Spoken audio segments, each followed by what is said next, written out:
ஐயனார் பேசமாட்டார். இரவில் குதிரை சத்தமே அவரது தீர்ப்பு. ஒரு கிராமம். இரவு முழுவதும் அமைதி. ஆனால் எல்லை கோவில் மட்டும் விளக்கொடியில் விழித்திருக்கிறது.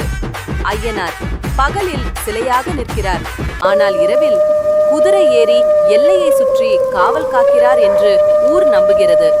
அந்த இரவில் திடீரென காற்று கனமாகிறது. மரங்கள் அசைகின்றன.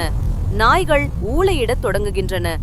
யாரோ கேட்டார்கள், குதிரையின் ஓசை. யாரும் ஐயனாரை பார்க்கவில்லை.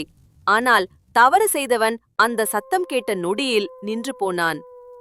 ஐயனார் பேசமாட்டார், அச்சுறுத்த மாட்டார். நியாயம் தானாக நடக்கும்படி செய்வார். அந்த இரவில் ஐயனார் உண்மையிலே குதிரை ஏறினாரா? இல்லை. நியாயமே குதிரை ஏறி ஊரை சுற்றியதா?